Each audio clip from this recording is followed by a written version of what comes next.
Welcome to PsychWSigmund, the podcast where we explore the fascinating world of psychology. Today, we're going to delve into the concept of transference and countertransference, two fundamental ideas in psychotherapy that can help us better understand ourselves and our relationships. Transference refers to the phenomenon where we redirect our feelings or attitudes towards important figures from our past onto someone else in our present life. This can be a person, a situation, or even an object. For instance, you might find yourself feeling intensely angry or frustrated with a coworker, only to realize later that your reaction is disproportionate to the situation and may be rooted in unresolved issues with a parent or sibling. Countertransference, on the other hand, occurs when the therapist or person in a position of authority unknowingly redirects their own feelings or attitudes towards the client or person they're interacting with. This can be based on their own past experiences, biases, or emotions.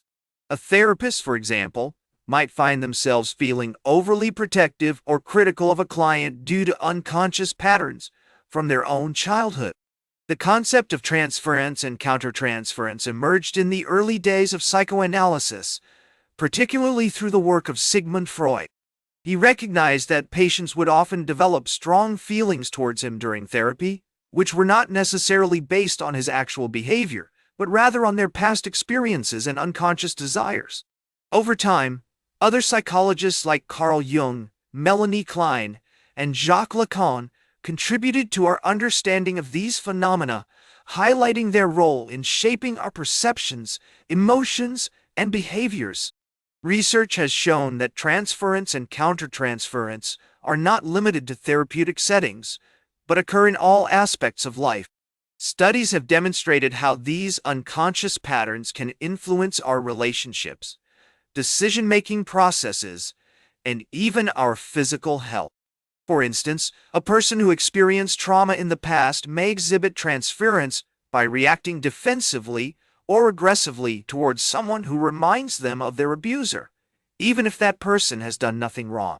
One significant study published in the Journal of Personality and Social Psychology found that people tend to perceive others through the lens of their past relationships. The researchers discovered that when participants were shown images of strangers, their brain activity was similar to when they thought about important figures from their past, indicating a neural basis for transference. In therapy, recognizing and working with transference and countertransference is crucial for building trust and facilitating personal growth. Therapists use various techniques such as empathetic listening, reflective interpretation, and transference-focused psychotherapy to help clients become aware of these unconscious patterns and address underlying issues. By doing so, individuals can develop more authentic relationships, improve their communication skills, and gain a deeper understanding of themselves. Beyond therapy, understanding transference and countertransference can also enhance our everyday interactions. By acknowledging the unconscious forces that drive our emotions and behaviors, we can cultivate greater empathy, tolerance, and self-awareness.